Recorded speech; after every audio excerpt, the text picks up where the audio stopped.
and welcome to Totes Professional Gaming, where we dive into the freebies and question if they're worth the storage space. Today we're dissecting A King's Tale, Final Fantasy 15, a retro-styled beat-em-up that Square Enix tossed our way for free. Let's see if it's a royal treat or just another court jester.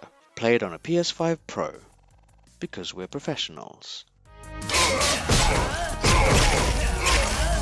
Set 3 decades before the main events of Final Fantasy 15, A King's Tale puts you in the regal shoes of a young King Regis. The narrative is cleverly framed as a bedtime story he tells to a young Prince Noctis, adding a quaint touch to the otherwise straightforward tale. While it offers a smidgen of backstory to Regis, don't expect any groundbreaking revelations here. It's more of a narrative canapé than a full-course meal. The plot itself revolves around King Regis defending his kingdom from an invasion led by an evil sorcerer named Ardyn Izunia, who has an interesting connection to the royal family.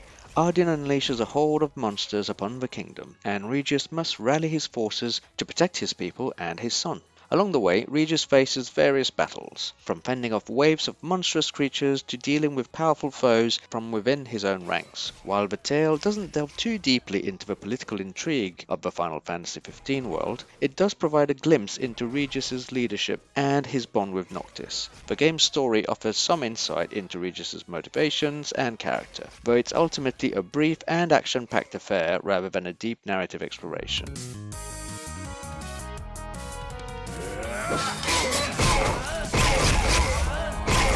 Surprisingly, the combat system packs more depth than one might anticipate from a freebie. You're equipped with quick and strong attacks, a shield bash and a trio of elemental spells: fire, lightning and ice. Sound familiar? Each enemy type has its own Achilles heel, prompting you to switch up your tactics on the fly. The action is fast-paced and at times repetitive, especially when the game decides to throw hordes of identical foes your way, turning combat into a button-mashing fiesta.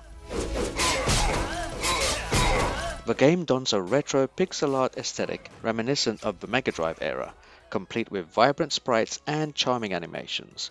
The environments, though limited, are crafted with a nostalgic flair that tugs at the heartstrings of seasoned gamers. However, don't expect an expansive world. It's more of a nostalgic diorama than a sprawling kingdom. In terms of accessibility, A King's Tale doesn't offer much in the way of customizable options. Unlike its main series counterpart, Final Fantasy 15, which allows for extensive control remapping, this spin-off sticks to a fixed control scheme. Players seeking adjustable settings might find the lack thereof a royal pain in the bum. I certainly did. The character roster is a nod to fans, featuring young King Regis and cameo appearances from familiar faces like Westham, Cid and Claris. However, character development is as shallow as a puddle. Don't expect any deep dives into their psyches. They're here to serve the gameplay, not to engage in courtly intrigue.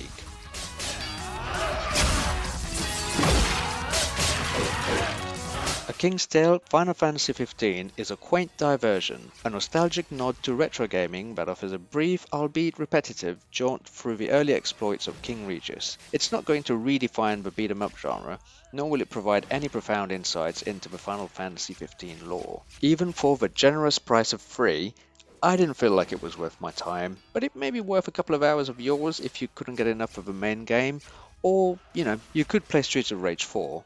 Just don't expect a royal banquet, as this is more of a complimentary snack.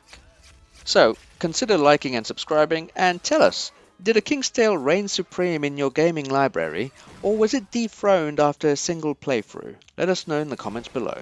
Thanks for watching Totes Professional Gaming.